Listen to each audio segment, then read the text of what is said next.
अस्सलाम वालेकुम, बोल न्यूज़ हेडक्वार्टर्स में खुश आमदेद। मैं हूं मोहम्मद कामरान। मैं हूं युसरा। पहले बुलेटिन में बात करेंगे कोरोना की। पाकिस्तान में कोरोना खतरनाक होने लगा, मरीजों की शरह तेजी से बढ़ने लगी।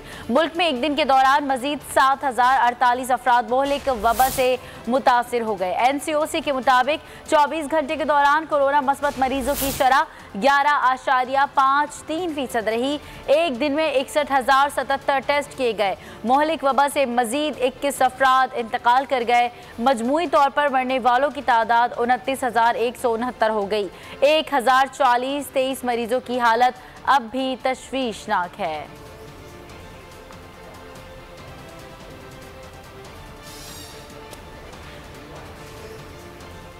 आगे बढ़ते हैं। पाक सरजमीन पार्टी और सिंध हुकूमत के दरमियान बल्दियाती कानून के खिलाफ धरना जारी। मुज़ाकरात में दोनों जमातों का बातचीत जारी रखने पर इत्तेफाक। मुस्तफा कमाल ने धरना खत्म न करने का ऐलान कर दिया। कहा, बल्दियाती कानून से मुताल्लिक सिंध हुकूमत को दस्तावेज पेश करेंगे।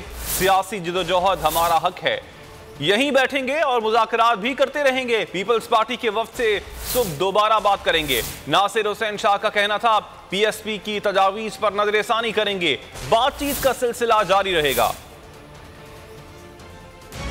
डॉक्यूमेंट बनाया था इनसे मीटिंग के बाद और वो डॉक्यूमेंट हमने इन्हें पेश किया है। यकीनी तौर पर सियासी जिद्दोजहद हमारा हक है, हमारा धरना मुसलसल जारी रहेगा, अमन के साथ जारी रहेगा। सियासी जिद्दोजहद है ये, हम अपनी बात करते रहेंगे, हम मुज़ाकरात भी करते रहेंगे और हम जो है वो यहाँ खुले आसमान के नीचे बैठे भी रहेंगे जब तक कि लोगों के मसाइल के हल की बात, इख्तियारात और वसाइल के हल की बात जो है वो हतमी तौर पर, कॉन्क्रीट तौर पर नहीं हो जाती।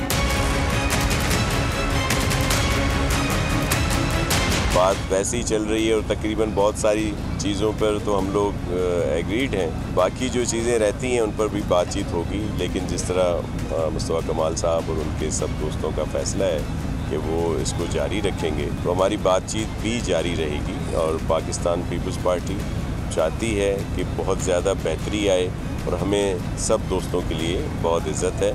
तो इंशाल्लाह कल हमारी दोबारा मीटिंग होगी और और उम्मीद है कि बहुत सारी चीज़ें तय होंगी, तो फिर रिक्वेस्ट करेंगे कि इसको ख़त्म ही कर दिया जाए, ये जो प्रोटेस्ट है।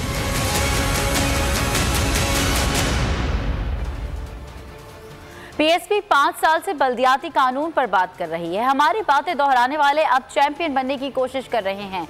चेयरमैन PSP मुस्तफा कमाल ने कराची की सियासी जमातों को ललकारते हुए कहा कि सबके सारे ओछे हथकंडे, करतबबाजियां सब खत्म हो गई। लिसानियत के नाम पर लड़ाने की कोशिश की गई। जुल्म की सियाह रात ढलने वाली है। हमारी दहलीज पर ऐसा निज़ाम मिलेगा कि जालिम का एहतसाब कर सकेंगे। हमारे बच्चों का हक खाने वालों का गिरेबान पकड़ेंगे।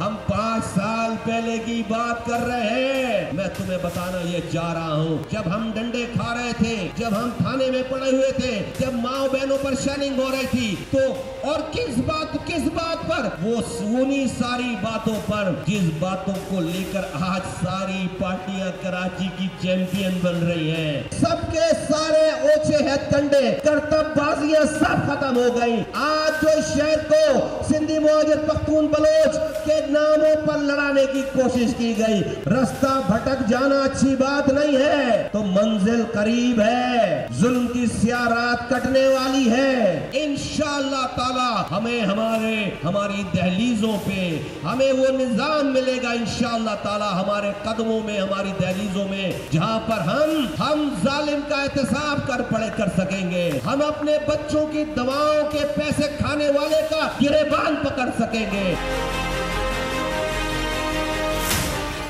MQM ने जबरदस्ती वजीर आला हाउस जाने की कोशिश की। कराची का अमन खराब करने की किसी को इजाजत नहीं देंगे। वजीर इत्तलात सिंध सईद गनी का कहना है कि MQM की सियासत लिसानियत की बुनियाद पर ही चलती है। मुखालिफिन के कहने पर 2001 का बल्दियाती निज़ाम किसी सूरत बहाल नहीं होगा। जमात इस्लामी और पीपल्स पार्टी में बल्दियाती निज़ाम से मुताल्लिक डायलॉग हुए हैं, लेकिन बल्दियाती कानून पर किसी भी जमात की गलत फरमाइश पूरी नहीं होगी। सूबा सिंध में अगर लॉ एंड ऑर्डर की सूरत वो ख़राब करना चाहते हों, कुछ कुव्वतें हों और लिसानी फसादात कराना चाहते हों, सिंधी मुहाजिर फसाद कराना चाहते हों, पठान मुहाजिर फसाद कराना चाहते हों, तो कोई भी जिम्मेदार सियासी जमात हो, हुकूमत हो, उनका ये काम है कि उन साजिशों को नाकाम बनाए। मैं पिछले कोई पता नहीं कितने महीनों से कह रहा हूँ कि MQM चाहती है कि सूबे के अंदर लिसानी फसादात हों, MQM की सियासी दुकानदारी चलती उस वक्त है जब ये लोगों को ये एहसास कराते हैं कि तुम इनसिक्योर हो, अगर तुम हमारी जमात में नहीं आओगे, हमारे साथ नहीं खड़े होंगे तो तुम्हें कभी वो कहते हैं कि जी तुम्हें पठान मारेगा, कभी कहते हैं तुम्हें सिंधी मारेगा, कभी कहते हैं तुम्हें पंजाबी मारेगा, कभी कहते हैं तुम्हें बलोच मारेगा। ये और लोगों से डरा के उन उर्दू बोलने वालों को अपनी तरफ लेकर आना चाहते हैं। और तहरीक इंसाफ का सिंध नए बल्दियाती कानून के खिलाफ तहरीक चलाने का फैसला। वफाकी वजीर असद उमर का कहना है कि सिंध डाकू राज से आज़ाद करना है। सूबे में अगली हुकूमत PTI की होगी। वफाकी वजीर अली जैदी बोले, सिंध में जरदारी माफिया की हुकूमत है, 13 साल से सूबे को डाकू चला रहे हैं। 26 फरवरी को घोटकी से कराची मार्च होगा। मंजिल पर पहुंचकर मुतालबात बताएंगे। 6 फरवरी को कराची में बड़े जलसे का ऐलान भी कर दिया।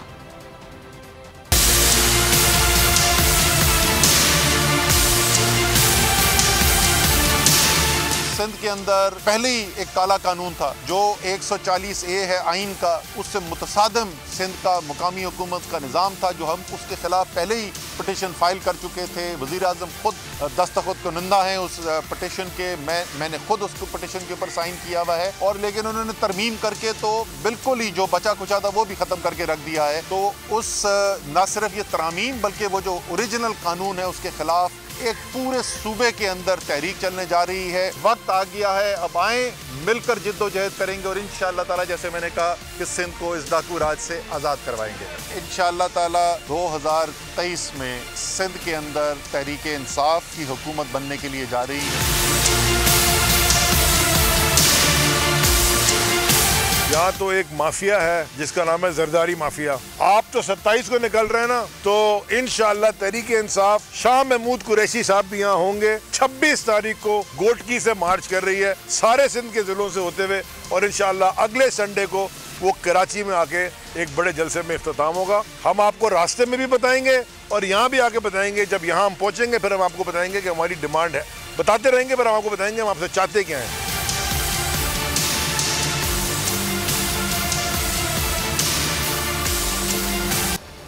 पूरे पाकिस्तान को मुसीबत में फंसाने वाले, एक वक्त की रोटी तक छीन लेने वाले पैराशूटर सिंध में आकर बड़े बड़े दावे करने में मसरूफ हैं। वजीर बल्दियात सिंध नासिर हुसैन शाह की तनकीद। ट्वीट में कहा कि सिंध की आवाम बड़ी समझदार है, उसने तुम्हें पहले भी रद्द कर दिया था और हमेशा के लिए रद्द कर दिया है।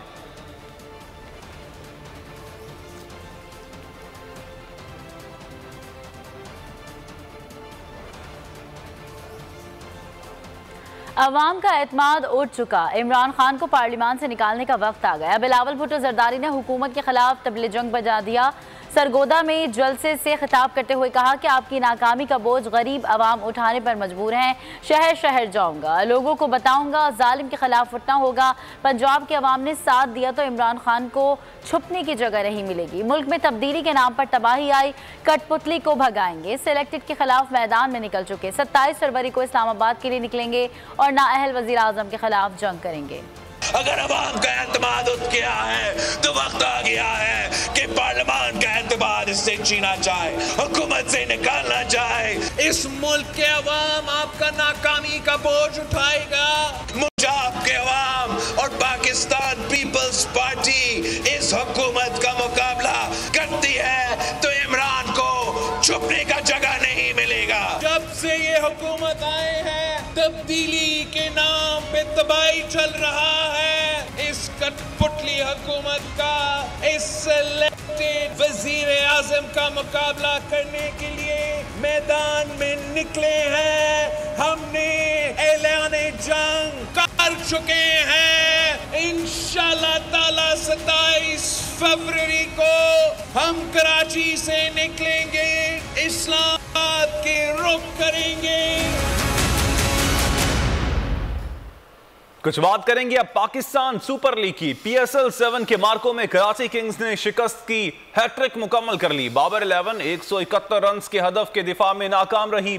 लाहौर कलंदर्स के फखर जमान ने शानदार सेंचुरी बनाकर कराची किंग्स पर मुसलसल तीसरी बार हार का दाग लगा दिया। इससे पहले होने वाले टाकरे में इस्लामाबाद यूनाइटेड ने पेशावर ज़ल्मी को 9 विकेटों से शिकस्त दे दी। 169 रन का हदफ बासानी 16वें ओवर में पूरा कर लिया।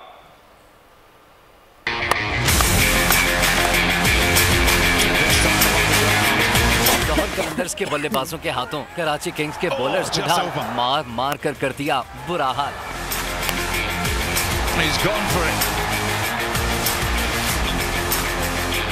171 रन का टारगेट 4 बॉल्स पहले हासिल किया। विकेटें भी सिर्फ 4 ही गंवाई। 6 विकेटों से लाहौर कलंदर्स की मैच में फतह। फखर जमान 106 रन के साथ नुमाया तरीन रहे। कराची किंग्स की जानिब से शर्जील खान 60 रन बनाकर काबिल जिक्र रहे। हारिस रऊफ ने शानदार बॉलिंग करते हुए 3 शिकार किए। इससे पहले खेले गए मैच में एलेक्स हेल्स की शानदार बैटिंग की बदौलत इस्लामाबाद यूनाइटेड ने 169 रन का हदफ 16वें ओवर में बआसानी हासिल कर लिया। 1 विकेट से ज़ल्मी को शिकस्त दी। एलेक्स हेल्स 82 और रहमानुल्लाह गरबाज 27 रन बनाकर नाकाबिल शिकस्त रहे। इस्लामाबाद के Paul Stirling player of the match करार पाए। उन्होंने 25 गेंदों पर 57 रन की इनिंग्स खेली।